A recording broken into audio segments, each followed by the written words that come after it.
अल्लाह रब्बुल इज़्ज़त ने हमें पूरे साल में 4 मौसम अता किए हैं और ये वही मौसम हैं जो हमारे जिस्म को तंदुरुस्त व तवाना रखते हैं। लेकिन जहाँ सांस है वहाँ आजमाइश भी है। मुल्क में कहीं सर्दी की शिद्दत में इजाफा है तो कहीं हल्की हल्की सर्दी है और इसी के साथ ही अक्सर नन्हे मुन्ने बच्चे इस मौसम में सीने की बीमारी में मुब्तला होकर सुस्त पड़ जाते हैं। बच्चों को इस तरह सुस्त और निढाल देखकर वालिदैन हॉस्पिटलों का रुख करते हैं और जब तक उनका बच्चा तंदुरुस्त नहीं हो जाता वो आजमाइश में ही रहते हैं। मौसम सरमा में अक्सर नज़ला, जुकाम, बुखार और खांसी की शिकायत बड़ों के साथ बच्चों को भी हो जाती है। इसकी सबसे बड़ी वजह हमारा एहतियात ना करना है। चाइल्ड स्पेशलिस्ट डॉक्टर नासिर का कहना था, होता ये है कि ठंड हो जाती है, ठंड होने की वजह से हवा खुश्क हो जाती है, गर्द आलूद जो होती है वो ह्यूमिडिटी कम होने की वजह से इन्वायरमेंट में ही सर्कुलेट करती है और वो आहिस्ता आहिस्ता हमारे नाक में, हमारे फेफड़ों में जा रही होती है। जैसे उनको अगर हम स्वेटर पहना रहे तो अच्छा सा स्वेटर पहनाएं, उनको टोपी पहनाएं, उनको हम मोज़े पहनाएं, लेकिन उसके बावजूद नाक तो खुला है, सांस उन्होंने लेनी है।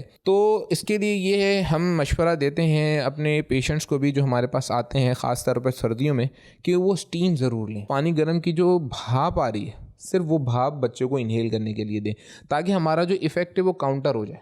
वो जो खुश्क हवा बच्चे बाहर से लेकर आए उनको हम स्टीम दे दें। बच्चे हों या बड़े, मौसम सरमा से लुत्फ अंदोज होने के लिए अगर हम थोड़ी सी एहतियात कर लें तो हमें आजमाइश से गुजरना नहीं पड़ेगा। डॉक्टर नासिर का मौसम सरमा में ग़िज़ा और एहतियात से मुतालिक मदनी चैनल से गुफ्तगू करते हुए कहना था, फ्रूट्स दें, वेजिटेबल्स दें, फ्रेश वेजिटेबल्स दें। सर्दियाँ हैं, बहुत अच्छी वेजिटेबल्स आई हुई हैं। हफ्ते के अंदर एक दिन उनको मटन दे दें, एक दिन उनको बीफ दे दें, एक दिन उनको चिकन दे दें। साथ ही साथ जो आपने चिकन का यखनी सूप होता है वो ज़रूर दीजिए ताकि यखनी सूप देने के 2-3 फ़वाइद होंगे। एक तो वही वाली बात जो गले को आपका जो हमने कहा था गर्म पानी के साथ शहद दें वो वाला इफ़ेक्ट आएगा।